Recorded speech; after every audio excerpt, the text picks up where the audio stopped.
Surprise, everyone. We have a trade reaction podcast for you. Ever since our last Why Does Nobody Trade podcast, it seems like we've kind of kicked up the dust a little bit, and the trade winds have been swirling, one might say. There's been a lot of movement around the league, and we love to see that. Gives us something to talk about, gives us a reason to podcast for the third straight week. Eric, how you doing today? Doing good, man. How we doing? I'm doing solid. I'm excited. I'm excited to talk about Let's who do done it. stuff, who's raking us somebody else over the coals. We have a lot to talk about here. We got about what 12 trades going Yeah, back. there it heated up quick, man. There was a lot. Yeah, I guess people respond well to the pod. We Respond well. stoked the fire, man. Yeah. So before we jump into the different transactions, I do want to talk about kind of like our approach to what is a keeper, what's a non-keeper, because you and I have very different approaches to what we view as a keeper, what we view as an asset. And I think that that's really good discourse that we're going to have and really valuable and really good context as we're kind of going through what our trade grades are and how we feel about the different moves. And with that being said, it seems like most of the trades that have been made over the last week have been like between those four teams that are some are selling, some are buying, and it's kind of like Yeah. the big sell-off. We saw Peter's big sell-off. We saw a sell-off from Phil. We're seeing the buyers buy, the sellers sell, and kind of getting some of that movement that we've kind of been craving. Seen a few moves by Justin as well. So when it comes to keepers, how do you, I guess it's kind of a loaded question. I can't just ask you like what does a keeper look like to you? Yeah. But there's been a few fringe players, like for example, we have $30 players, like there's $50 players, $40 players, $30 players, $20 players, $10 players, and $1 players. And there's kind of guys that fall in Yeah. those range, and there's different expectations of what that is. My theory on whenever I'm deciding what my keepers are is a general statement is, why would I ever keep somebody that I could throw back in the auction and get for the same value?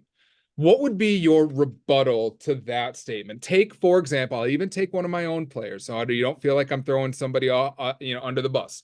Rafael Devers, right? Some people might look at Rafael Devers and be like, "Oh, $39. Like, you might keep him. He's an A contract. You have him on your team, might keep him."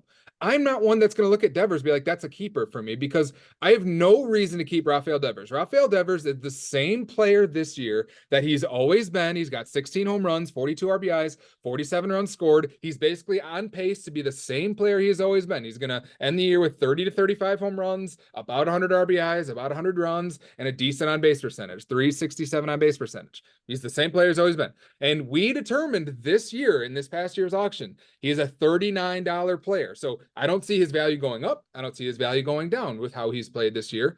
So why would I keep a guy like Rafael Devers as one of my keepers, knowing, well, I could just throw him back into auction and if I want him back, I can just get him for $39 again. I think a lot of it comes down to the risk and the reward. And I think although that has happened in some cases in the league where people have thrown people back in and got them for a similar price, with those superstar players and the way the draft is, the draft is unpredictable. You cannot always know what's going to happen in the draft. And I think a lot of people saw that this year with the draft was superstars cost a lot of money. So if you're saying you can get them at the same price, and you're going to pay the same price next year, and the difference is Superstars just an and A, pitching. and the difference is just an A to a B, sometimes it's not worth the risk of throwing them back in and then maybe, oh crap, I didn't get them because I didn't want to go over 36 or 37 and now I'm screwed. So I think a lot of people would just rather feel safe going into the draft than saying, let me just throw all my chips back in and hope that. We've seen, Kyle, for the most part, the more keepers you have going into the draft, the better your team performs. Mhm. We've seen differences in money. Jay had no money going in, but his team still did well because his keepers were so good. And Yeah. we've also seen the opposite, where like me going into the draft this year, I had almost 12 keepers and I had a ton of money to spend. So we've seen both variant, but we do know it's better to have more keepers than it is to not keep players. So I think if you're going in, I'm going to have 4 or 5 guys. I think a lot of people would just rather feel that comfortability and safety of keeping those guys. And here's where I disagree. I don't think it's necessarily 100% of the time better to have just more keepers. Like, I don't think it's good to just keep guys to keep guys just because you want to stay relevant. What I look at is I look at value. It's better to have good value. Now, with your team, as you kind of you had some guys going into this year, you had great value in guys like Ellie De La Cruz. And did you have Justin Steele going into this year, or did you trade for him? Yes. Guys like that, where it's like, hey, Ellie De La Cruz is like a $40 player if he's in auction this year, and I have him for $7 or $8 or whatever, or $8 or whatever you had him for. Yeah, Right. $8. You know, But you're I also pointing out one of the best keeper values in the league. what's that? You know, you're also pointing out one of the Yeah, best keeper values in the league. And I think some of these, like you said, the fringe keepers are the ones that you said you can maybe get back in at the same price. I think the obvious keepers are obvious to everybody, but the fringe keepers are like, I might as well just hold on to them. yeah, And I think and that's a lot of the conversations we're gonna have today with these trades is I might look at some of these guys as keepers, you might not. And I think that's kind of what we're leading into yeah, because I'm gonna say, hey man, like I'd keep him. Why not? And you're probably gonna be like, hell no. I yeah. think that's what we're gonna Exactly. do a lot I'm today. a lot more pessimistic with that. Yeah, And I just like I look at it just like I don't think say a Suzuki, like I don't think if you had him for $16 going into this year, I don't think he's a keeper. But because you have him for two, had him going into this year, like that agreed. he's a keeper, and it's you build Yeah, up all this value. So when you went into this year's auction, you had what, $200 to spend? I can't remember exactly, but yeah, So let's say give it you or had like take. $200 to spend. So you had about Yeah, $100 worth of players that you kept. You didn't really have $100 worth of players that you kept. You had about like $200 worth of players that you kept. It was just only costing you 100. And I think sure. that's where the relevance comes from. And I think that's how you want to approach your keepers is like, I want to maximize the value out of those 12. I'm not worried about maximizing my talent out of my 12 keepers that I can pick, especially if I have more than 12 to choose from. I want the best value because if let's say I had 12 keepers and Rafael Devers is my 13th keeper, I wouldn't just get rid of a worse value just to keep Devers. I would just throw Devers back and draft him with those savings that I would get. And I think you brought up Jay, and Jay was a great example. And I'll eat some craw here. Here's where I was a little bit wrong. This theory does not always work when the talent level is low in the draft. And I think that's where Jay kind of nailed it. And then you have kind of hinted at it too. And I think you were a little bit more on it than I was a couple of years ago or 2 years ago when Jay won the league last year. And we're talking two off seasons ago, as we're kind of referring to it before. Yeah, But Jay went into the draft with almost no money to spend. He had kind of a loaded team. And the reason why that worked last year is because the best player available was Michael Harris, who I spent $42 on, and I didn't get hardly any production out of him. There was, and then the second highest player was Cedric Mullins. Like there wasn't the talent that available in that auction to where I think, were kind of on that quicker than I was, where you're like, yeah, I think like you don't need money to spend this year because there's nothing to spend it on this year. And I think maybe over the next 2 years, we might see that a little bit more. yeah. It It wouldn't be, changes every year. it does change every year. And I think this next year we will have talent. I don't know how deep the talent will be, but we know we will have Tatis. We know we'll have Acuna. We know we will have Julio Rodriguez. We know we'll have Spencer Strider, right?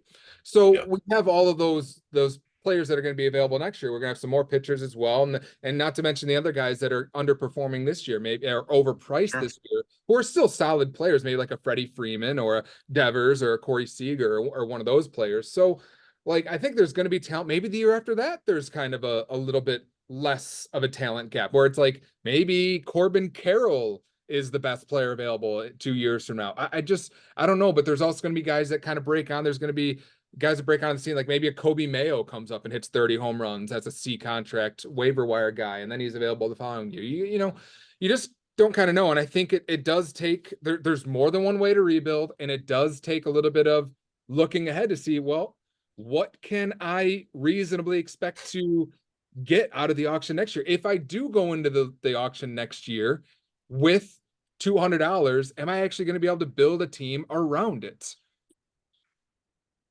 And I do think it matters, like we talked about year to year. The draft's going to be a little bit different. Like this was the quote unquote redraft year, right? Where so many of Mhm. those players came back in. So yes, I do think some of these A contracts that we're seeing would not have been kept last year. But again, I think moving forward, yeah, there's going to be talent in the draft, but it's not going to be as big of a pool as it was on this year. So there's still going to be a lot of people thinking they're saving money, but then that's all going to be 4 or 5 fishes going in trying to spend $40 to $50 on players. So I think sometimes the throwing back in to get him back philosophy doesn't work.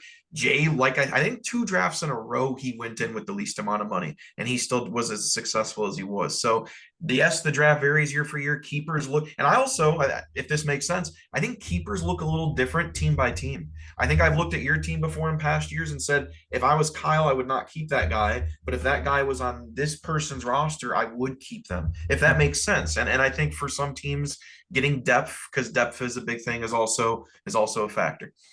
And I think some of that is kind of calculated, and you maybe we need to give some more owners the benefit out when it comes to some of the trades that they've made. And there's going to be some moves, some player acquisitions we're going to talk about here in a little bit that didn't really make a ton of sense to me. But take for example, like Justin's acquiring of Trey Turner.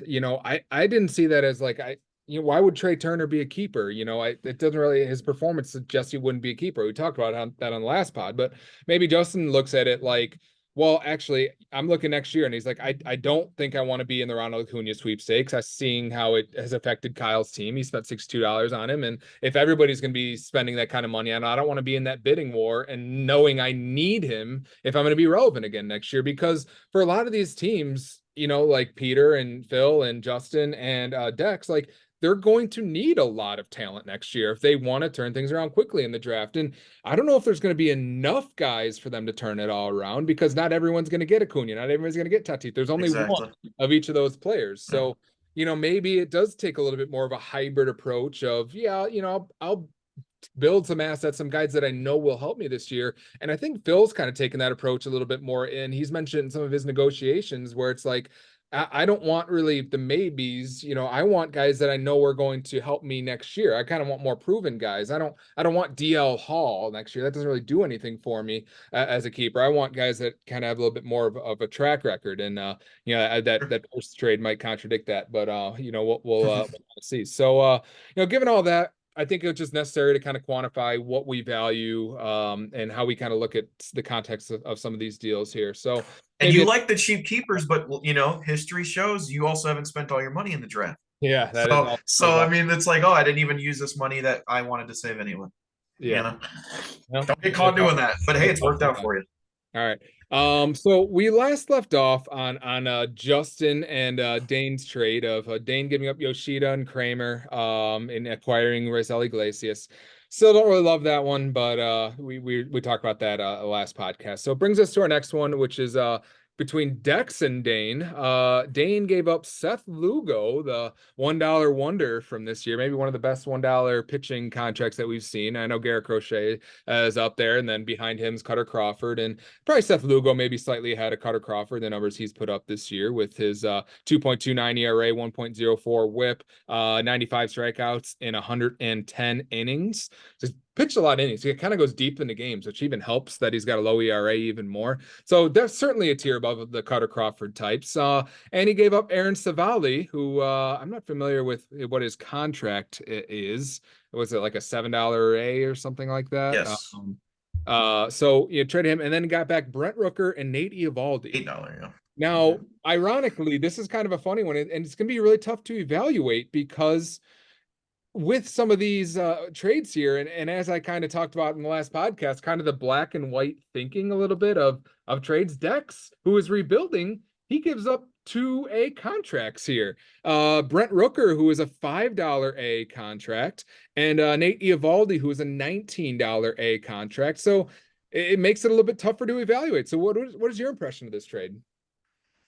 It's one of those really, I think the two big pieces moving here in terms of value and keepers is Lugo and Rooker. Mhm. I'd feel a lot better if Dexter could have got this done without involving Rooker. I know at the time he had Winker on his team. We're going to see, I think, him being traded here in a little Yeah. bit. If he could have got it done with trading Winker instead and being able to keep Rooker, that's the only thing that's kind of, I would have loved this trade a lot more for Dexter in that case. To Yeah. me, it's one of those things. Who do you like more, Lugo or Rooker moving forward? Lugo's never really done this in his career. He's going to be 35 years old. Rooker's on the Athletics, but he's putting up really good. He's probably their all-star this year. He's very, very good. He Easily a hit $5 30 home keeper. runs last year. Yes, I mean it's not like he hasn't. I mean, exactly. So he has a little bit of a track record there. So to me, it's really what do you like more out of that? Could Eovaldi be a keeper at 19? If based on what his pace is so far, I think that this is one of those edge keepers, right? Where if you Mhm. throw him back in, do you probably get him for 15 to 20 bucks in the keeper next year? Yeah. Probably. If you're Dane's team, do you just keep that at the end of the year? If your pitching only has one or two arms, sure. If you have six keepers that are pitching, maybe not. But I think that's a to be determined one on that one. So who do you like more, Lugo or Rooker? I feel like Dexter would feel a lot better if he didn't have to involve Rooker in this one. Yeah, yeah. I have to agree with you there. And I think that even I like that Winker probably has been more productive than Rooker has been this year. Rooker has 2 steals, 339 on base percentage, 14 homers. He's not scoring a lot of runs, only 28 No. runs scored, 45 RBIs, essentially playing full time or just below full time, 249 at bats, basically almost exactly where I think we're pretty much exactly halfway through the year at this point, right? So he's Yeah. basically right on a 500 at bat pace. So one could reasonably expect that he'll finish the year with 28 home runs, but only 56 runs scored. But 90 RBIs isn't too bad either. So yeah, I wouldn't really love giving up Rooker. And when we look at a guy like Winker, who is on Crim's team now, maybe that wasn't something that was on the table. Maybe you didn't want to offer that, but Winker's got 9 home runs, 37 runs scored, 36 RBIs, but 12 stolen bases and a good 378 on base percentage. So I think And he's a Winker, C, so he yeah, wouldn't have been, it would have yeah, made more sense. Yeah. better contract or C contract, but the better player. So it would have made sense to have him in the deal. So I'm kind of agree with you there. I like that Dex was just like, I don't mind including Nate Eovaldi in the deal.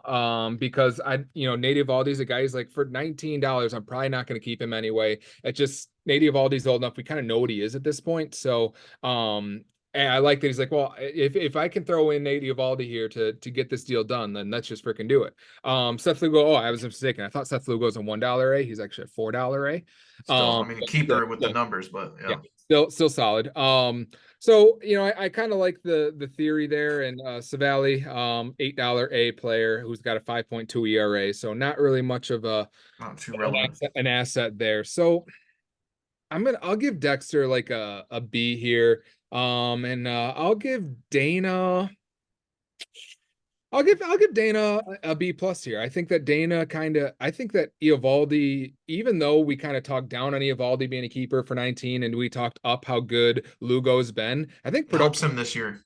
I think production rest of the year, I think that we can reasonably expect that Lugo and Eovaldi will probably produce about the same rest of the year. I don't expect Lugo to maintain a 2.29 ERA and a 1.04 whip. It's just not pitcher he's been. Although last year, before I say that statement, last year, what was his numbers last year? 3.57 ERA, 1.20 whip. So I think somewhere in between there, or somewhere around there, I would expect Lugo to be about 3.4 ERA, maybe 1.1 whip rest of year would be, I think, reasonable what we'd expect out of him, which is I also around what I would expect Vivaldi to be. So I think it's good for both teams. I just think that it could have been better. I agree with you. Yeah. And it's not an all-in move for Dane too crazily because again, he could theoretically see these two guys be keepers. But Eovaldi's pitching pretty well. He had an abundance of pitching. We're going to see the move he makes next, which kind of addresses that even more. So I'm pretty much in agreement on the grades. B plus for Dane, B for Dexter. Doesn't mean Dane won the trade, but I like it for his team because again, he's going in. He's trying to make the playoffs. Yeah. All right. Next we have Lincecum prematurely, Jordan, making a 2-for-1 trade with Dana. Dana sent away Vierling and Volpe and got back George Kirby.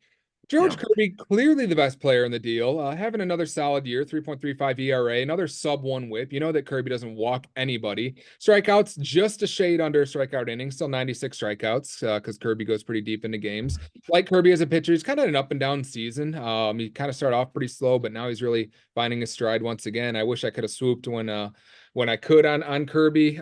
Is Kirby on a C contract? Or he's a B, I think, right? B. Yeah, he could be kept Um, next year for 30. so yeah, I think he probably will. And getting Jordan got back Volpe and Vierling. Now we know that Jordan's a Tigers fan, so I think that had something to do with it here. Maybe a little Tiger love for Matt Vierling, who's rocking 10 home runs, 35 runs scored, 32 RBIs, 0 steals, and on base percentage below the Mendoza line, below 300. So I don't really love Vierling here. He's been a little bit hot recently, 5 home runs in the last month. Still only a 255 on base percentage in that time, though. No steals, and really only on pace for 20 home runs and 60 runs, 60 RBIs. So not much fantasy asset there. So it's really just Volpe, who's a $15 A for Kirby. I like this move for Dana. I think he got the much better player, Kirby versus Volpe. And when I look at Volpe's stats, I just don't really know what he is right now, because I remember telling Justin like a month ago, like, oh, like Volpe isn't a keeper. And Justin kind of shot back. He's like, well, he's having a pretty good year. He's got a bunch of steals and stuff. And then I kind of looked at it and I'm like, oh, you know what? He is kind of having a pretty good year. And now that I look at it again, he's not really having that good of a year. And I know Yankees fans will want to be like, oh, well, he's a top 5 shortstop in the league, but no, he's got 6 home runs, 28 RBIs. That's bringing you down Yeah, to but both. he's gonna if you're gonna steal 30 bags and get 110 runs though. Yeah, so yeah, I guess if it's 110 runs and 30 bags, I feel like there's a lot of guys that are going to steal 30 bags this year, and I guess the runs will help, but I feel like these are Nico Horner numbers, and we wouldn't spend $15 for Nico Horner. It's kind of exactly what he did last year with a on base percentage that's not really helping you, 323, and over the last month, 0 home runs, only 5 RBIs. So he's the power's gone, and maybe he'll get better. He's a young guy, but I don't really love this deal at all. And I guess Jordan had a glut of pitching to give up, and that's kind of why he did it and wanted a shortstop. I guess I'm not really loving the return here. Yeah, he must love his pitching, but I mean, really, when you look at his pitching staff and the way they pitched and the numbers they put up, I think he feels like he can get away with this one. And Volpe kind of throws into a shortstop position, a little bit of a need. He gets steals, gets the runs scored, kind of strengthens that lineup even more, and he believes in the pitching. And there's not a whole lot of depth anymore on the pitching staff. If any Yeah, injuries happen, he might be in a little bit in trouble. We even talked about that in the last pod, where if he trades pitching, he might be he slacking there later. But we'll he see. Like I said, I think Kirby, he doesn't have a pitcher to put in. no. And He I had think relievers on his bench. yeah, and I think right now Dana's looking at Kirby, and I think most of us would look at Kirby based on what Aces went for in this draft. If Kirby keeps doing what he's doing, $30, yeah, I think you hold on to that one because you were Oh, not getting Aces for that price in the draft. yeah.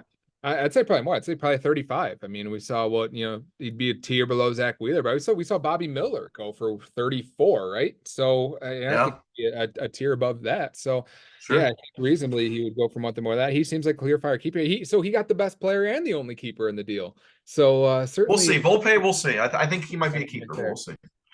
see. So I'm gonna give in Jordan's defense, he did try dealing his pitching everywhere. He's offered me Kirby for Teoscar, and it didn't fit my needs. I needed outfield, and as much as like value wise, that seemed like it would line up a little bit better. It's just not something that my team needed, and nobody really needed pitching. So when nobody needs pitching, you just kind of have to take what you can. And so, I guess I can't knock him too much. I won't give him an F, but I'm gonna give him a C minus because I don't really love the return, and I think that maybe it was the best offer on the table, but I just think his team got worse with it. Yeah, I'll give Jordan a C right now and Dana B plus on this one. Yeah.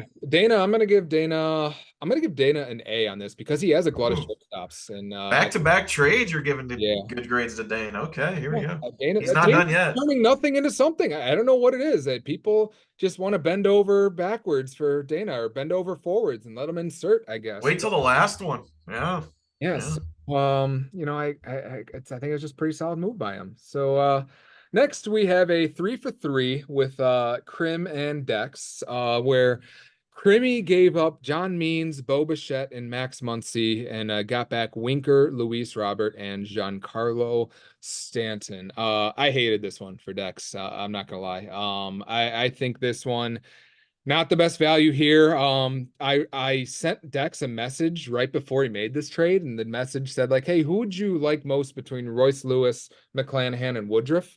And he chose to make this trade and acquire John Means. And as a rebuilding team, John Means put up some decent numbers this year. Doesn't have the innings really. He's thrown 8 innings in 2022, 23 innings 2023, and this year he's thrown 20 innings.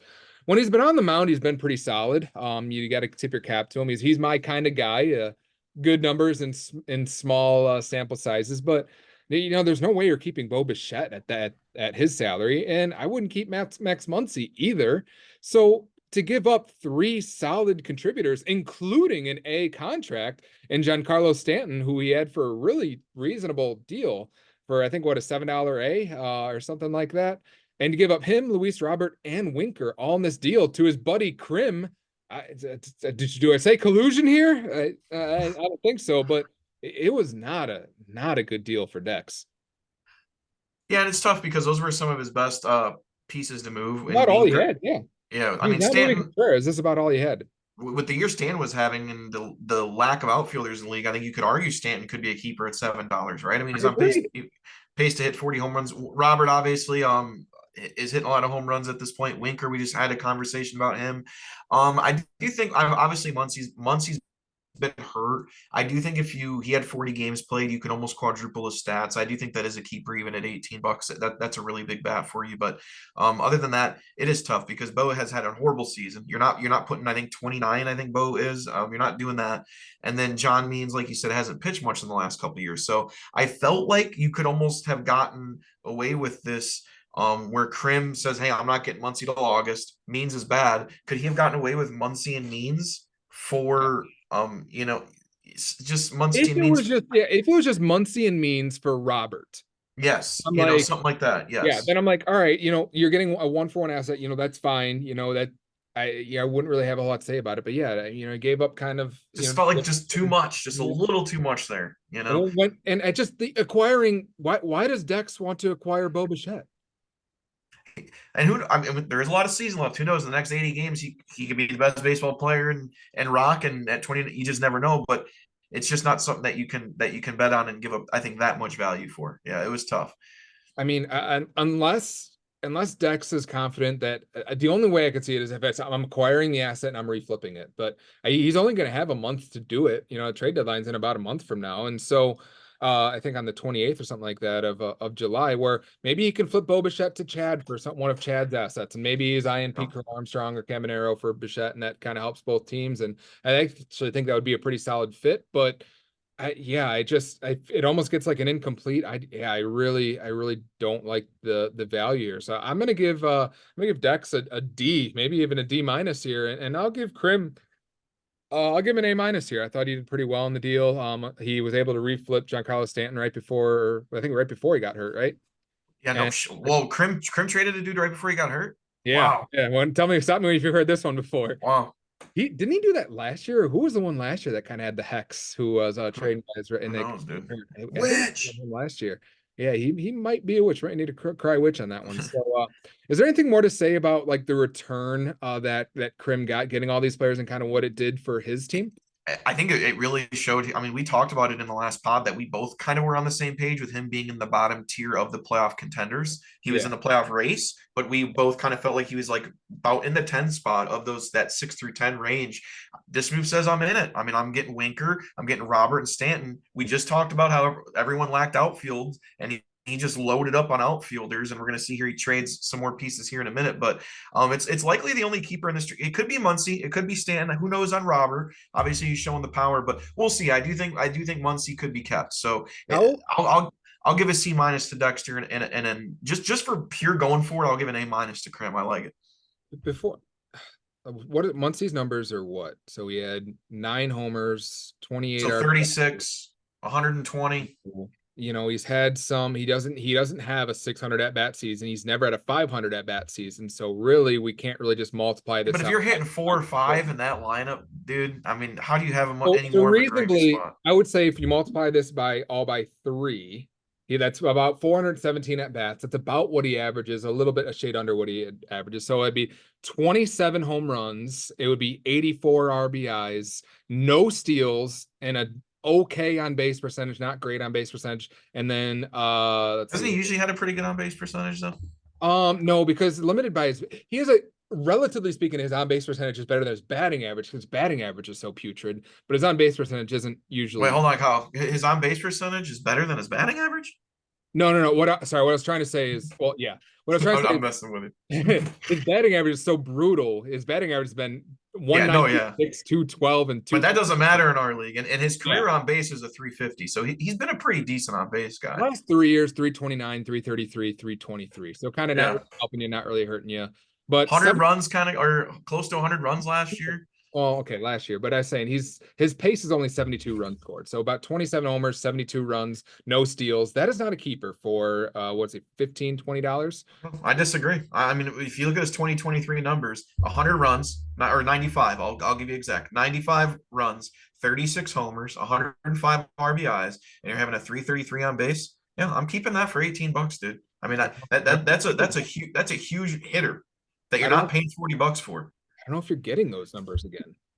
What's the difference between that and a Devers? Devers 95 runs, 36 RBI, Devers 36. actually has a 500 at bat season, and he plays every day. But that's not the Like Muncy, who they bench versus lefty, a agreed, better and on that's base maybe percentage, more RBIs, more home runs. agreed, and that's why you're paying that price for Devers. But if you look at Muncy's 2023 numbers and threw them right up next to Devers' 2023 numbers, Yeah, if they're you're not. going to assume that he's going to hit another 36 home runs, then yes, sure. He's done it 3 times in his career, 4 times. Yeah. He's hitting in that order. I think he's a keeper, man. Maybe. And he's still got this season to prove it. He'll be back in August when it matters the most, July. $18, maybe. Maybe if you're planning on hitting 35 home runs, then I suppose he's hit 35 home runs 4 times. I didn't realize that. I suppose In that order. That's nice. What I was going to ask you is, how certain are you that you'd rather have John Means for $7 versus Giancarlo Stanton for $7? Like, how certain am I? I'm not certain at all on that. I mean, Means hasn't. Giancarlo Stanton is on a 36 home run pace. Oh, sure, yeah. No, and I've said that. I think with the lack of outfielders, I think why On not? That could pace. that could be one of those why not hold on to Stanton. I completely agree. The thing about Stanton is that his on-base percentage has been pretty bad. He's not going to score a lot of runs. He's not going to steal any bases. His RBIs aren't great either, especially in you think I don't love it, but again, that's a depth guy. You hold on to him for $7, you stick him on your bench, and that's where I think sometimes me and you see differently. Where you're like, hey, you could just get that in the draft. Sometimes it's nice to just say, I'm going to hold on to this guy. He's going to hit 30 home runs on my bench, and I'll have him. $7 would have been a second-round reserve player a year ago. So, and guess merit to that. Guess what that price is? And then in the reserve draft. And the reserve draft, that would have been $6. Yeah. So you're saving $1. Woo! Exactly. So he's a keeper. Yeah, that's all I was saying. Yeah. But I will say maybe Dex is also looking ahead. I just looked at it.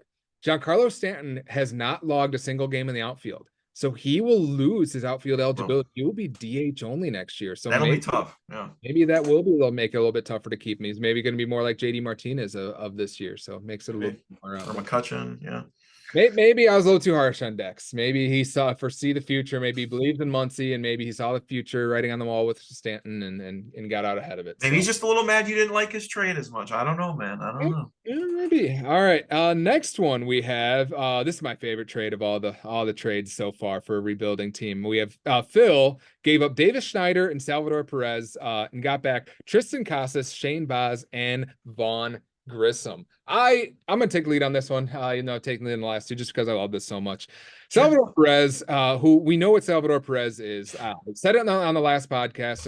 We're talking about Salvador Perez. I think we're in the last podcast when we were talking about it, but Salvador Perez, he's not the guy that he was the first 2 months. It's just not who he's been for his career, and we've seen him come crashing down to earth. And over the last month, we've seen a regression of hitting 3 home runs with his 0.272 on base percentage. That's what Salvador Perez is. He's going to be about a 25 to 30 home run guy with a low on base percentage. He's not going to steal any bases, some decent RBIs, and maybe okay runs scored. He's going to be in the lineup most days. He's a solid catcher, but he's not the guy who maybe you thought he was after the first month of him having like 10 home runs after the first month and a 380 on base percentage. It's just not what he was going to be the rest of the year. So overall, now that we're halfway through the year, his pace is 24 homers, about 90 RBIs, and 60 runs scored.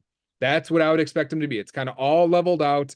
And for him to be the prize of a deal that nets you Tristan Casas and Shane Baz. Now, Shane Baz, we don't know what he's going to be. When he's pitched, he's been really solid. He's a really exciting prospect. I don't know what he's going to be just yet. But Tristan Casas has been really solid, and I think he's kind of like more of a surefire keeper. He had a lot of buzz going into this year. If I pull up Phil's team, I can kind of find the numbers here so I can tell you what his contract is. $7 B, more like or $7 B, so it'll be a $12 A next year. Had 6 home runs, 10 RBIs in his first 78 at bats this year. So I think that puts him at about over a 30 home run pace. Was really good over the course of the second half last year. You know, you had him second half of last year. And I think he's kind of ready to turn the corner once he comes back from injury. And so I think he's getting a surefire guy keeper next year in Tristan Casas. He's getting a really exciting guy in a $2 Shane Baz. And Von Grissom, that's whatever. You know, I don't really think much of Von Grissom. I don't think he's very good. He's just kind of a kicking in that deal. And all he had to do is give up a mediocre catcher. And what else did he have to go? He had to give up Davis Schneider, who is also very mediocre as well. Yeah, I mean, I think this trade makes sense though for Bryce's team, because when you look at Bryce's team and who he had at first base, Casas has been out. He's not getting production from him right now. Grisham's out. He's not getting production from Baz. Bryce is a contender in terms of going for it and going out there and saying, "Hey, I'm going to add this huge bat to my lineup that's a catcher that's on pace to hit almost 100 RBIs and 25 bombs." I know we're looking at most of these trades from a future perspective for these teams, but for Bryce, I don't hate it. I think he had an abundance of resources. They weren't producing for him, and he said, "Let me get my catcher." But you don't like catchers in fantasy, so I feel like that's why you don't see it as. I don't like the keeper value of catchers. Sure, but I think when you look at what Casas put up last year and what Perez puts up, are their numbers going to be that different? And I think those are two of the. You've said how easy it is to fill the catcher position. Wouldn't you argue first base is one of the also the easiest positions to fill in fantasy? So when they're putting up similar power numbers and RBI, I don't see there's that much of a difference between Perez and Casas outside of the position they play right now. And Perez is going to be cheaper than Casas next year. Interesting take, interesting perspective. I mean, really, I just don't see a huge difference. Perez is going to hit 25 to 30 bombs. Casas is going to hit 25 to 30 bombs. They're both going to have 80 to 90 RBIs. I think Casas might get you a little more OBP. Maybe he's going to have you more at bats, like you said, because Perez plays catcher. He's younger, might be hitting his prime more. So overall, do I like it for Phil? Sure, but I don't see this as like this huge big win for him. Baz hasn't pitched in 2 years. He's in AAA. I don't see this as this like huge, oh, what a great future move. I kind of see it as it. Perez and Casas are pretty close to even, and Perez is cheaper. I think Salvador Perez is replaceable. Not replaceable. You're not going to replace his production, but I think, you know, in next year, you can either get a $1 guy who's going to be 80-90% of what Salvador Perez is, or you can go pay up for somebody else, Wilson Contreras or whoever else. You ready for this, Kyle? Listen to this. Okay. They both had, Casas had 429 at bats last year. Perez had 538. Okay. So Perez had about 100 more at bats. Okay. Because Casas had 7 more runs scored. He had 1 more homer. He had 15 less RBIs. They both stole no bags. And Casas had about 70 more on base percentage points. And that's where the difference is right there. So, I mean, it's not like a staggering. So in less at bats, he had more home runs, more runs scored, and higher on base percentage. And in less at bats? Well, that's what I'm saying. I'm saying Casas is likely the better player. He's younger. But I just don't see like that. It's not this massive difference, though. But I think so. That was last year's stats too, right? Where he kind of got off to a really slow start. And I think if you extrapolate what he just did in the second half, there's a much larger. Sure. Yeah. I had him last year. Oh yeah. He killed it in the second half. But again, he's also been hurt. He's not been playing. So the best ability is availability. So is what they say. But you know, maybe it kind of works out. I'm gonna give Phil, I'm gonna give him an A+ here. I'm feeling generous. Oh, wow.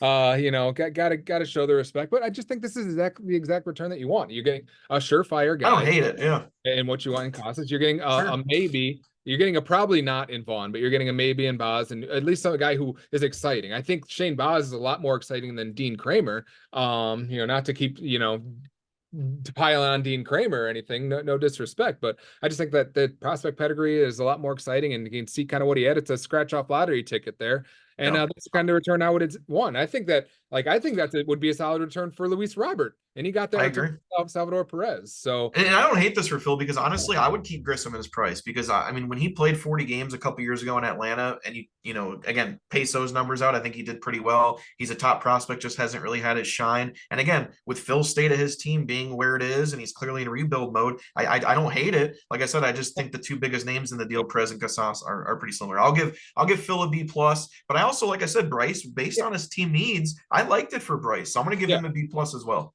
I think you bring up a good point that just because I really love Phil doesn't mean it doesn't work for Bryce too. Because you like you said, these are guys that weren't helping Bryce's team this year, and you know even Davis Schneider, I haven't really given him much respect at all. He's not that great, but over the last month, 4 home runs, 11 RBIs, 10 runs, and a Plays 260 outfield. base percentage. He's an outfielder, so if Bryce felt like he needed some outfield depth, he's startable. He's not really a guy you really want to have in your lineup if you're contending, but yeah, I guess he's passable. Just Sure, not I great. agree. For Salvador Perez to get that clear cut catcher upgrade for him. For Bryce, I think it kind of works. So I'll give Bryce like a C plus. I think he kind of overpaid for the assets he got back, but I think he maybe couldn't gotten more open value, but I think it fit his needs well.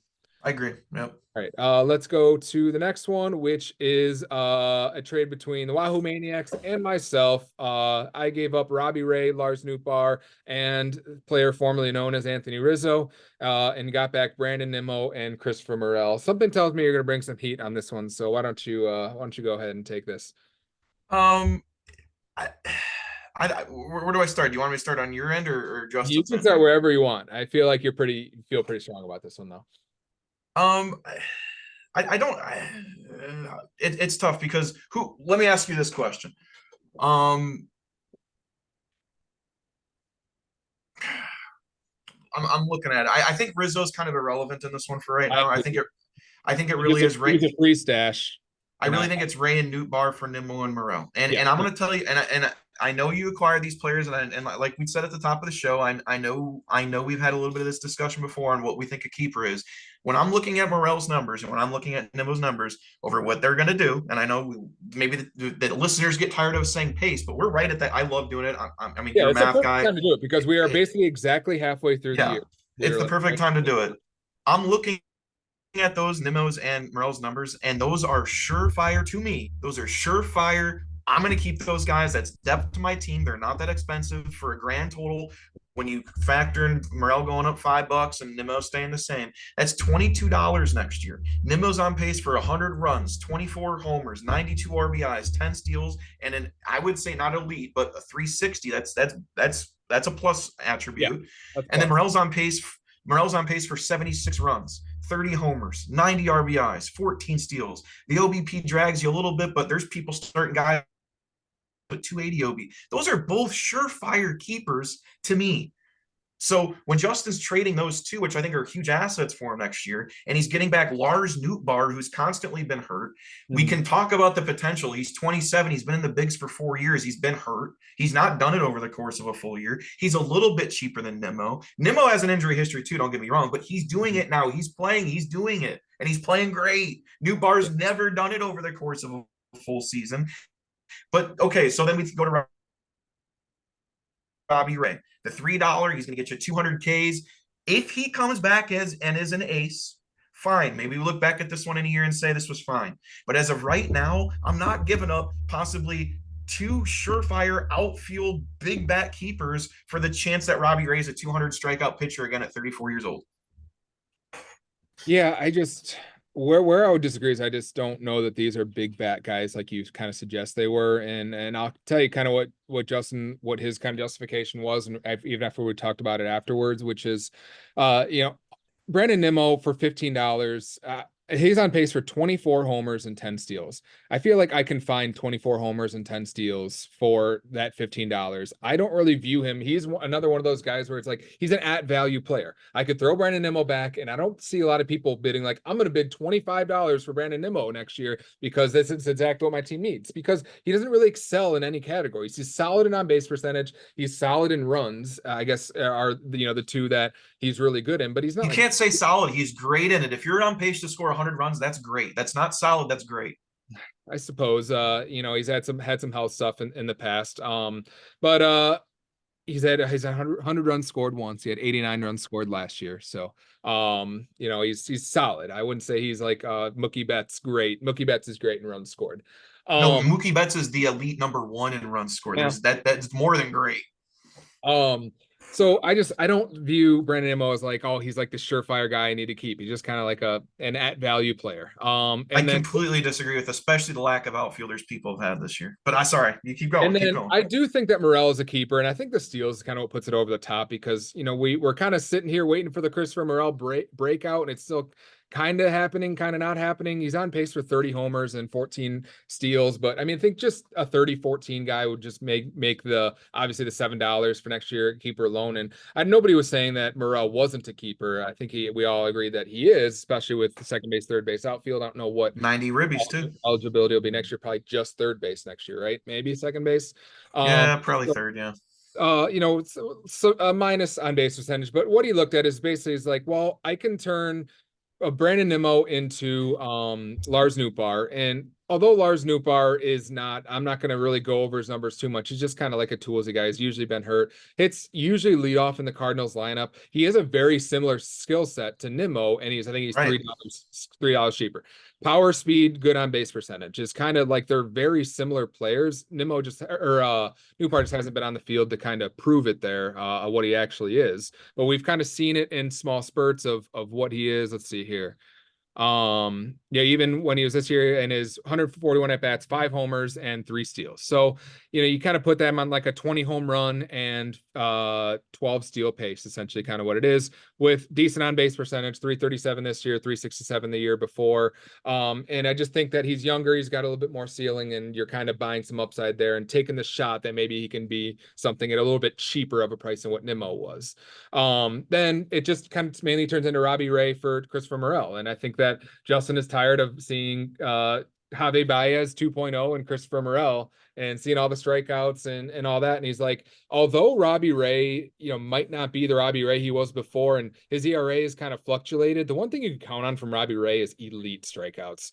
I mean, he had, let's see here, 212 strikeouts 2 years ago in 189 innings, 248 strikeouts the year before that in 193 innings. So, even if the ERA is going to fluctuate a little bit, maybe the whip fluctuates a little bit, you can count on Robbie Ray striking out a ton of players. And the bar for him being a keeper is very low at him being a $1 A contract. So he's like, I'm going to turn a $1 A pitcher. I'm going to acquire that for what's going to be a $7 C Christopher Morel next year. And that's kind of is what it is.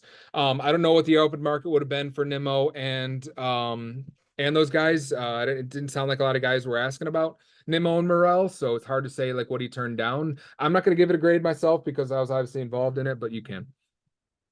I will give an A minus to you and a C plus to Justin. Like I said, it's not like I hate it. I don't think it's bad. I don't think it's like, oh my God, this is screw. Like I said, really looking at Justin's team, he's building a little bit of rotation. He's now got Steele. He's now got Robbie Ray. He's got Imanaga. He's got Flaherty, who's one of the best $1 A contracts in the league right now if he keeps it going. So I see what he's doing, and that's fine if he's going, you know what, I want to go into next year and have all this pitching. Then I'm fine. Like I said, I don't hate the trade. I don't think it's like awful miserable. It's just, to me, it's just like when you're trying to build and you're giving up two, to me, surefire keepers, it's tough to really to look back on it. But again, this might be one we look in September and go, that was a good one.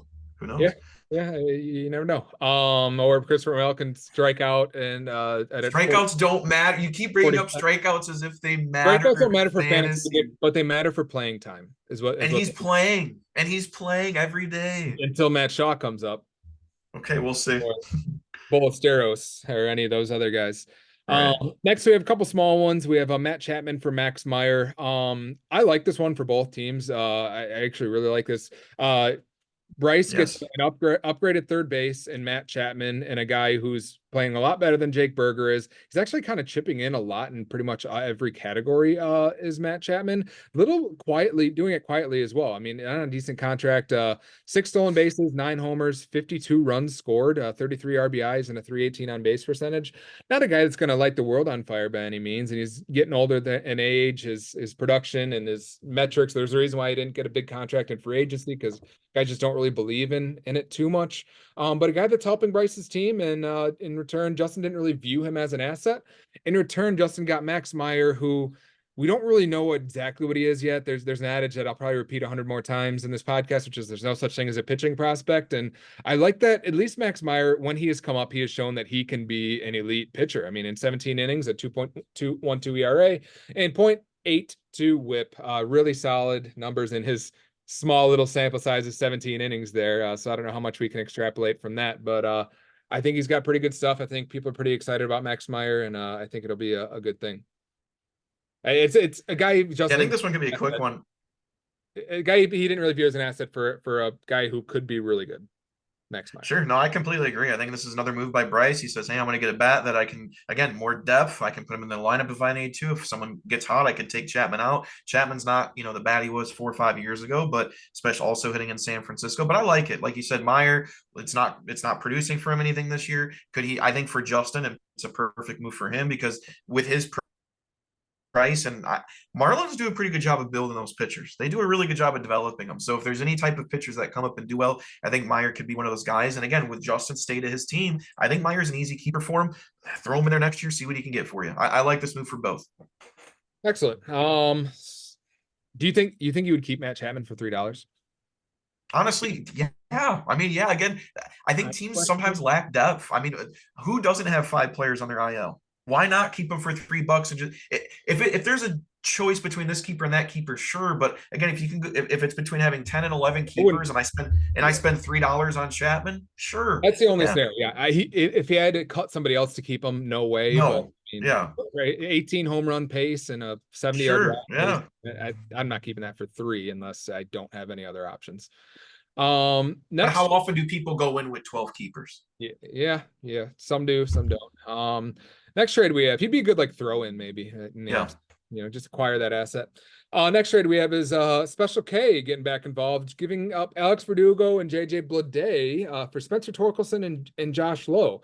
Although I gave Phil an A+ in his last trade, he's going to get an F here. I think that there were people that wanted Alex Verdugo.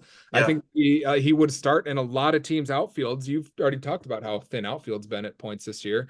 And JJ Bleday, who's actually playing pretty well lately as well over the last month, set 13 runs scored, 3 homers, 7 RBIs, and a .376 on base percentage for Bleday over the last month. So I think that he is playing pretty well, playing like a guy who could belongs in somebody's outfield. So basically like 2 starting outfielders, and what he got back is Spencer Torkelson, who proved this year he's not a major league player. He's in AAA, and he's going to be, I think, a $9 player next year.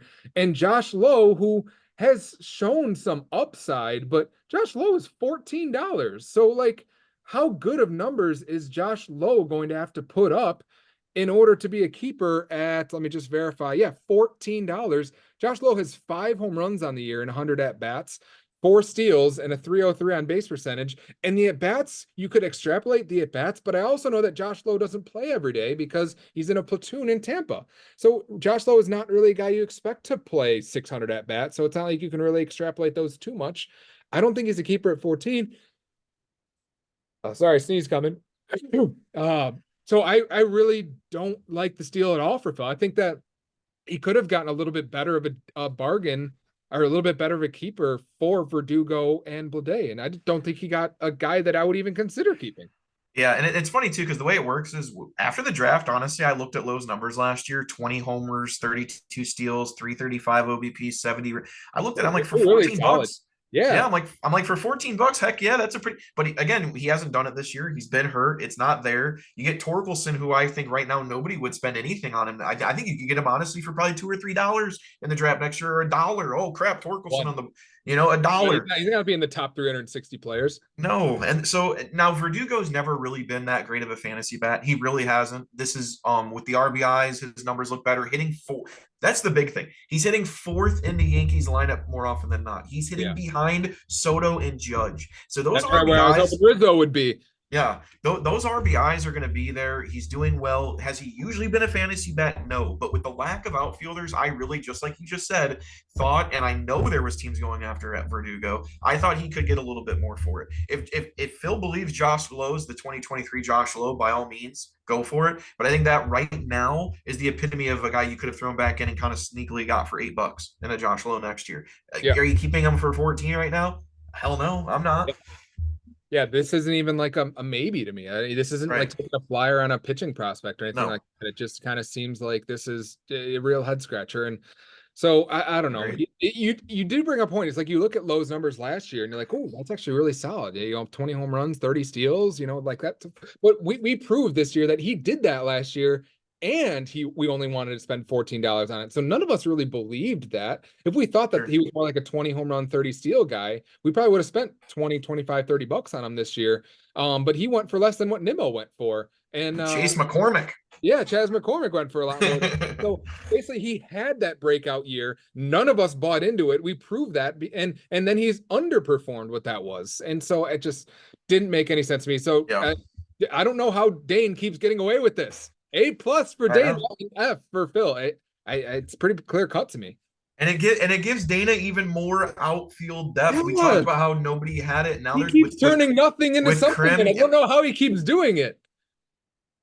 I mean we talked earlier how we got Rooker. Now he's got Verdugo. Now he's got Blade. So people might come and call his way for outfielder. He's setting himself up nice. Yeah, maybe. So I think some of the outfielders from the tanking teams, I think outfield isn't a big of a need as much for some teams as like I've kind of addressed outfield, Dana's addressed outfield, you've addressed Yes, outfield me, I have. through some Yep, of other outlets. So I don't think it's a big that is thing true. as it was. So we'll kind of see, but I think we could all use some upgrades too. And I don't think Verdugo or Blade are upgrading any contenders outfield at this point though. So, No, a little bit of give and take there, more depth pieces. Next, sure. we have a big one. We have Big Shohei one. Ohtani on the move. Big one.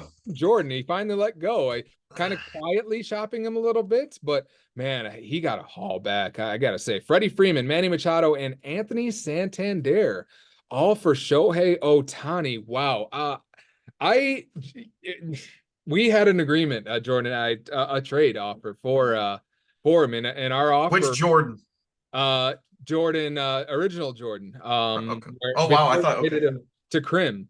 Okay. But that day, it was the day I was buying my car, so I didn't really have I wasn't really looking at the numbers, and Sure. we agreed that I was going to give him Nimmo, and I think it was Devers. I think it was Devers and Nimmo for him, and for Otani. And I was like, let me just look into it. I got to see what the replacement value is, because I was like, well, if I got to put Mullins or Vaughn back in my lineup, I got to see what that kind of does. And before I get back to the computer, he's like, up there's a better offer on the table. And I wasn't sure if he was just kind of playing me to kind of get me to send it over or pull the trigger. And I was wrong. He's like, this is a great return for a great player. And I got to tip my cap to him. I think Santander with his 18 homers, a lot of RBIs, decent on base percentage. Freddie Freeman doing Freddie Freeman things, and Manny Machado just being a flyer. I think if it's just Freeman and Santander alone, that'd be decent. And then to get the flyer on Manny Machado, who I'm not a fan of, but it's still a asset at this point. And Blake Snell is Blake Snell. He's hurt. He's not pitching well, and he's not going to be a keeper. So,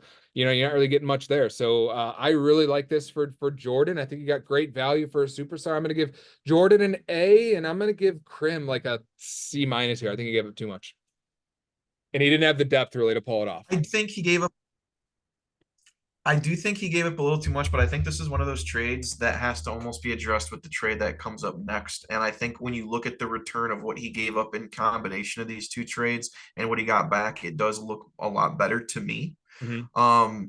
So I do agree, because right now Snell, I don't want to say he's irrelevant, because I don't. When does he come back? Let's see. He comes back. I'm trying to Bullpen click. session. Gonna make another rehab start on Friday. Okay, so he comes back semi soon. We'll see what he's worth. But Otani's obviously, we could argue, an MVP this year, best hitter in baseball. We know that. But I do think you're right. I think giving up Freeman, who's, again, still one of the best hitters in baseball, Santander, who's on pace for a lot of home runs, hitting in a good lineup as well. Again, an outfielder. And like you said, you're pretty much taking a flyer on Manny Machado, who, again, has a track record of being on a Hall of Fame trajectory. So I do think it was a little too much to give up for Krim right when we felt like Krim was kind of getting his team more in depth and more there, I saw this trade and I was like, yeah, I think that's just too much. I think you're right. Yeah. Machado and Freeman for Otani, maybe. Santander, a little too much. Or even Yeah, I Freeman mean, and like Santander if for Otani. Machado and Freeman got you Mookie Betts, and Mookie Betts and Otani, like they're same tier of player, right? I guess Otani maybe on a better keeper contract than Mookie Betts was, and maybe that's Yeah. kind of the deciding factor why you need the I would extra. definitely say Otani But just because but of the just to steals, the home runs. Yeah. yeah, but less position eligibility too. He's only utility, so it kind of all balances out, you know. I don't know Yeah, if it balanced. I mean, looking at Otani's numbers right now, is there a better fantasy player in baseball? He is the best fantasy player in baseball. Gunnar Henderson's playing very well, and No, but I mean, Bobby look, Witt is up there too. but Otani's on pace for 130 runs, 50 homers, 120 RBIs, Good. 32 steals, and a four. I know Gunner's numbers are there. I know, and I know they're comparable, but I think Otani's got it, man. He is the best fantasy hitter in baseball. So I According to think I score, he is. yeah. But Gunnar has 5 more runs, 1 more homer, 4 less RBIs, 3 less steals, and 15 points less of on base percentage. Yeah, it's close. It's definitely So, comparable. I don't, yeah. say about Um, J Ram up so there, Bobby Witt oh yeah, in sure. the power Yeah. part. But I do agree for the most part though. I do think it's a little too much. So do I hate it? No, because Krim still again has the best player in fantasy. But I do think it was just a tad much. Well, if Blake Snell comes back and gives him the strikeouts and the numbers he needs, again, this is one maybe 3 months from now we look at it a little differently. But right now I'm going to give Krim a C and Jordan. You're giving up the best player in fantasy baseball, but I'll still give him a B plus. It really rounds his team Yeah. out pretty. His lineup was already I felt like pretty damn Yeah. good, and he kind of rounds it out a little bit more. The thing about Freddie Freeman and Santander, though, is like they put up numbers, but they don't feel like they do. So it's like you're gonna look at Jordan's lineup and be like, it's okay, and it's lacking some star power, but it's gonna be more productive. You know, it's just gonna be a little Yeah, bit more overall. production. So I'm gonna ask you about Crim's team. Obviously, you said like these are kind of tied together. So to go to our next deal, which is Crim gave up Giancarlo Stanton, Jose Caballero, and Luis Robert, and got back Brandon Marsh, Francisco Lindor, and Oh, Josh Peterson. loved So it. what's that? I loved it for Krim. All right, go on. Tell me why'd you love it? I think we just talked about how he gave away some hitters and then he just turns it around and get Francisco Lindor, who I feel like has been on fire as of late. And he's again, when you look at his numbers, when you think of how bad he started and you look at what he's on pace for, and the fact that again that the last 30 days or whatever it might, he's putting up very good numbers. Is he a keeper? No, but if Krim's going for it this year and wanting to win this year, this move makes perfect sense for me. Brandon Marsh again is another guy you can stick in your lineup. Not great. I'm not saying he's in everyone's lineup. He's been hurt a little bit there. He might not be in the lineup every day, but on pace for 16 steals, good on base percentage, 14 bombs, 60 ribbies. Nice little guy you can have on your bench. And then Jock Peterson, more outfield, 20 bombs, a lead on base percentage, 60 runs, easy keeper to me at $6. Again, doesn't I know they don't play every day. I know it's not quite everyday thing, but you get Luis Robert, who okay, I'm not keeping him if I'm Phil next year at this point. He's made of glass. You flipped him later. He's got a 281 on base percentage. He's never played more than 100 games except once. So I don't think I hate to say, Kyle, I think Luis Robert, I'm glad Dexter got rid of him because I don't really think he's worth much at all at this point with how much he's been hurt. I really don't think he's worth anything at all. Caballero, He's I worth don't it. think Caballero is almost fantasy irrelevant to start. You almost He's can't got a start ton of him. steals, but he's in the short side of a platoon. He only plays versus lefties for the Rays, and then his Yeah. runner and stuff like that. You got to love the steals. I mean, if you're going to go out there and Yeah. get 50 steals, yeah, you can find him somewhere in your lineup. And if he's going to hit 16 homers, 80 yards, sure. I mean, I agree. But do I see it happening? I'm not. And then obviously Stanton, also made of glass. Is he a surefire? Again, if he comes back on the year and hits 30 bombs, we had this conversation earlier. We don't really need to go over it again. Yeah, I think you keep him at 7. But honestly, overall, I think really rounding your lineup out with Marsh, Lindor, and Peterson is Krim a top 3 or 4 team in this league? No. There's nothing that's going to change that. But in terms of him going for it and trying to say, hey, I'm going to be a wild card team this year or trying to fight for the playoffs, I like this move for him. Maybe Krim doesn't really fear anybody though. Maybe Krim looks and he's like, "There's nobody that's really running away with this right now. I can kind of make a few moves around the edges and just kind of like sneak into here. And maybe I won't be the first place roto team, but maybe I can kind of sneak into third or something. And if these guys play well and maybe head to head, anything can happen. I don't think the best team has ever won head to head. We've had, the first place roto team has never won head to head, first of all. And I don't think we've ever had like the runaway favorite of who we thought was going to win head to head has ever won head to head. We thought it was all going to be Chad last year, and Yeah. it ended up not being Chad, or Chris or any of the guys that have won roto or myself. It just seems like that's not, anything can happen. It's just who gets hot for those 2 weeks or that month of head-to-head playoffs. So maybe it's And just, Lindor is the best player in the deal. I mean, Lindor last 30 yeah. days, he's back to Lindor. He's great. And honestly, again, I know we disagree on this, but if Lindor goes out and does what he's done the last 30 days and can pretty much do that the rest of the season at $29, I think is what he is, he could find himself into being a keeper. I'm not going out of my way to keep him, but 29 Right. is make or break you. So if he's your 10th or 11th keeper, then sure, yeah, you can keep Lindor at 29. You know what you're going to get production wise out of him. So I think he's fine. Yeah, I mean, I don't really love the return for Phil here. Getting back Luis Robert, Caballero, and Stanton. I mean, obviously you know you were going to get hurt injury at some point for Stanton. So and especially knowing what I know now about Stanton losing his outfield eligibility, he hasn't played a single game in the outfield. So I don't know how Fantrax will handle that if he'll lose it completely next year or whatever it is. But if Stanton is UT only for $7 and now he's hurt again and now out another 4 weeks, is that going to kind of taint what you think you're going to get out of him next year? Caballero, the numbers overall look good. With his 4 home runs, 35 runs scored, 20 RBIs, not as great as you think. But again, He's a C. He's got no 24. relevance for Oh, Phil. He's a is he? C. Oh, I didn't Yeah. know. I thought he was like an A or B. That's what I'm saying. So we were looking at Robert and Stanton, who are And literally basically, he's middle about name glass. and I think he looked at this, he's be like, I think I can get more trade value for Luis Robert than I can for what's his Lindor. So, and maybe that proved to be true. Does Francisco Lindor get you Brady Singer? Maybe, maybe not. So I think maybe he knew that Chris would want Luis Robert or somebody would want Luis Robert, and maybe he was having a hard time finding a buyer. I know that Who's taking it unless you really need outfielders based on their Chris track did. record? Chris took the bait. I know, I know, but I think you're also right in saying that Lindor would have got it done too. So it's fine, apples to oranges, I guess, at this A point. lot of But teams don't need a shortstop. The only team that needs a shortstop is Chad, and Chad's hoarding the assets. Chad didn't want to give up some of his guys, so I think Phil lost now patience. let me tell you this: this is an easy answer, right? If you're keeping one or the other next year, Robert, I think is actually 35 next year, and Lindor's 29. Who do you feel It's, better keeping? it's Lindor. Okay, oh yeah. Yeah. So let's see. Mm, I'll give Phil a B minus because he did end up flipping Luis Robert into an okay haul. And Krim, yeah, I mean, I'll considering Giancarlo Stanton is hurt, you got to give Krim a A minus for it. And since you brought up the trade that resulted in Robert being traded, I think that does add relevance to this. I will give Phil a B on this one.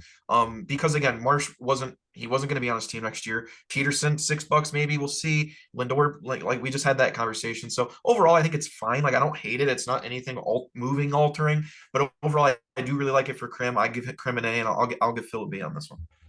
All right. Next, and we only got about 14 minutes left before I gotta go. So we have All right, we'll get this. yeah, we have We can the do Peter it. trade, where Peter gave up Zach Wheeler, Austin Riley, and Cedane Rafaela for Shane McClanahan, Brian Wu. But finally reluctantly threw in Brian Wu to Peter. So kind of, you get two assets for next year and Brian Wu and Shane McClanahan. Arguably one of the best pieces for the next 2 years in McClanahan. Some might disagree, some might agree. We'll kind of see what happens with McClanahan, but give Austin Riley and Zach Wheeler. So some might think that was too much to give up. What do you think? Mm, it's tough because again, right now Riley is not a $40 keeper, but I really like it for a team that's trying to win it. In your case, you could see Riley turning it around in that lineup for the Braves. I really do think it makes perfect sense for you because you're getting another ace. McClanahan's not producing. You're basically saying, hey, and I think Wheeler's a lot better than McClanahan, and he's also been on the field. So I think Wheeler. I mean, he's one of the best pitchers in baseball, right? I mean, I know again you don't like keeping high priced players. You might tell me now you're not keeping them, but I could see a lot of people keeping Zach Wheeler at that price. If I he's know it's vacating pricey. him, I know you might. I'll keep him. If he does 214 strikeouts with 273, Right. I'll keep him. Exactly. I mean that you're talking arguably the best pitcher in baseball. Zach Wheeler is getting better with age. You don't say that with many players, but Zach Wheeler is really honestly getting better with age. Kind of So like the Max Scherzer a little bit. yeah. Yeah, exactly. So in terms of Peter's perspective, I understand he's got a lot of big contracts on his team. He knows he can't keep everyone. Would you let me ask you this, Kyle? Would you have done this if it was Garrett Cole instead? No, Or he asked, and he asked several times about it, and then even before he struck this deal, it's like, "Are you sure you don't want Garrett Cole?" It's like, I've just never been a Garrett Cole guy, and knowing that I have no chance of keeping Garrett Cole because he's more expensive, and I just specifically just don't like the player coming off the injury, and I just think that Garrett Cole, the strikeout numbers have kind of waned up and down, the ERA is kind of waned up and down. He's pitching in New York, and I just think sure, there's just been too many question marks with Garrett Cole, and I just don't particularly like the actual athlete himself. Just kind of like Manny Machado and some others that I've never been interested in Garrett Cole. I've never wanted him on my teams. I don't sure. know why. So overall, then I would say again, I don't hate it for Peter. I think at some point Peter had to trade these guys, right? I mean, Yeah, Peter had to trade in Austin Riley to get something. Hey, take a yeah, flyer on this guy. At some point, again, he had to trade Kohler Wheeler. He wasn't keeping them all. So I don't hate it. I mean, you're getting Woo, you're getting McClanahan. At this point, you are keeping them next year. They're both injury prone. yeah. Shocker. McClanahan, I don't think's pitched 100. I mean, what is his career high in innings? 120? 160. Did 161 year? I mean, yeah. I mean, we'll see. I mean, Oh, like I said, I know. how old is he? Yeah. Yeah. And So probably what is he, 25, 26? I don't know. he's only been in the But league for a couple of years. yeah. Overall, like I said, I don't hate it. Like I said, I think at some point Peter had to trade these guys regardless. He's starting to build up some young, cheap contracts next year. He's 27, so he's getting not up there by any means, but Yeah. you'd like to have more than 260 career innings at 27 years old. Yeah. Um, but overall, when you really look at his rotation, if he does keep Cole, if Cole has a great second half and he's still one of the best pitchers in baseball, you go into next year, Cole, Skeens, Otani, Woo, McClanahan, Bautista is your closer. That's shaping up to be a decent rotation. So I understand it. Don't mind it. And for you going for it, you're already one of the best teams in the league. I really like it for you. I honestly think this makes sense for both. I'll say B plus for Peter and an A minus for you. Interesting. I didn't think you would actually kind of like it for Peter. Yeah, I just think that Peter knew that he just got too many high salary guys, and if he's going to want, I mean, Peter's team was so bad this year, he's going to need money to spend to clog all the holes that he had this year. So if he just decided, I'm just going to keep these guys and run it back next year, he's going to have the same team he had this year, and so Yeah. I think he knew he needed to shuffle the deck a little bit, and so Now, don't get me wrong. I would have been curious on other offers for them, and I don't know yeah, what other offers Peter had, but I would be very curious if I had like a board of 10 offers. I think it'd be a really fun game to go. This is I the think one that won. Would I have taken any yeah, of these instead? Do you know what I mean? So because I know people wanted Wheeler and Riley. There's no way you were the only one asking. yeah. I'm really curious what other offers he got. But we may never know. Yeah, I know he was very reluctant. We went back and forth on it for a couple weeks on figuring out what we were gonna Peter's do. hard to trade with. He kind of is. He can be tough to trade with. Yeah. And so I think Chad is probably the only one who maybe could have trumped it. I mean, who else? Who else has what Right. contender has a better asset that you're going to give to Peter for Sure. those two players? There was conversation about Ellie De La Cruz, and Yeah, and and you mentioned there that. was even a conversation of Ellie De La Cruz for that return, Riley and Yeah. Wheeler straight up. Yeah, Yeah, interesting. So I think having the two assets in there maybe put him over the top. And if you weren't budging on Ellie, I mean, it'd be tough for you to give up Ellie in that steal. It Mhm. kind of changes the structure of your team. And so, and I think it's hopefully going to work out for him. He wasn't going to keep both those players. I don't know if he's going to keep either one of those players. So when he gets back, how dare you disrespect by not mentioning the best player inning for inning of in the history of Oh the man, MLB, Brian Wu at $11. With his 1.77 ERA and 0.68 WHIP.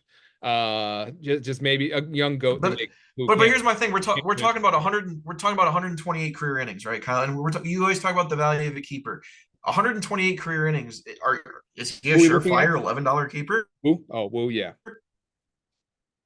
What about it?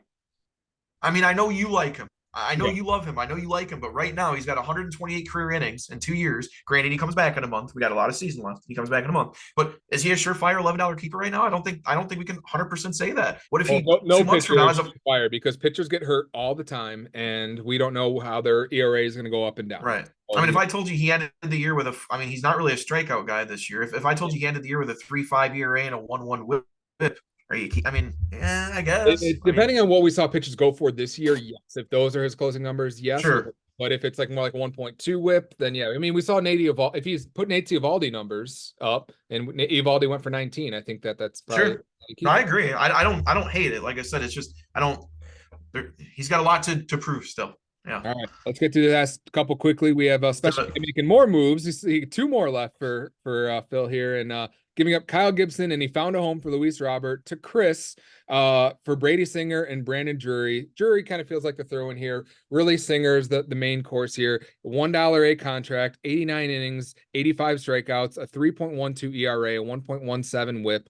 I don't know how sustainable it is considering he had a 5.5 ERA last year and a 1.44 WHIP. Year before he was pretty solid, 3.23 ERA and a 1.14 WHIP. So maybe he's banking on being back to 2022 form. And I like the asset. I think he's done a little bit more to prove that he's a good pitcher this year than some others have. I kind of like it. I'm gonna give it a B for Phil, and I think for Chris, I'll give it a B plus. I like it for both teams as well. I mean, I do. I mean, Chris is going for it. He's fighting for a playoff spot. He gets Robert, one of his, on a White Sox, Yeah, who's if shown he power stays healthy, numbers. you'll certainly help him. Yeah, he's got power numbers and he wants to make that push. So I like it. Brady Singer, like you said, it's a toss up. Can he continue these numbers? He's had a really good year in 2022 with a 3.2 ERA, more than about a strikeout an inning. And then last year was awful. This year, good. Only 27 years old, though. So I really like it for both. Chris has to believe in his pitching, though, because Singer as a $1 A with those numbers, I think could be one of the better assets next year if he continues this. I mean, how are you going to pass that up, right? Yeah, But I do think it makes sense for Chris and what he got, but also Phil, like we talked about, is Robert really a $35 keeper? I don't think so. I think this is a go-in move for Chris. So for Phil to be able to turn that back and get Singer, I like it a lot for Phil. So overall, I like it for both teams in the direction they're going. I'll say B plus for both. I'm giving a lot of B pluses. What yeah, gets an A minus here? But yeah. I'll give a B for both. They got to work a little harder for a B plus. Yeah, you're a tough grader, Mister Yeah. History teacher over there. Yeah. Yeah, I think it helps Chris's team out as long as his pitchers stay healthy and keep performing the way that they are. I think it'll work Yeah. out. Gives his offense quite a boost. I don't think that Kyle Gibson is terrible. He's startable. He's not a guy you necessarily want in your lineup all the time, but he's kind of more of a matchup pitcher. But I think You if you throw can, him in there. you Yeah. know, maybe if he's putting Alvarado or Maeda or something back in there, yeah, you don't want Maeda in there either. Yeah. Yeah, I don't know. I don't really love Chris's pitching depth if Kyle Gibson is in his lineup with Charlie Morton. Scherzer did just come I back feel though, so like who he needs a knows? pitcher. I feel like he needs to go to the waivers and pick up a few pitchers and maybe stream some guys if that's his route. Because I'm not really loving the way his rotation's kind of turning out right now.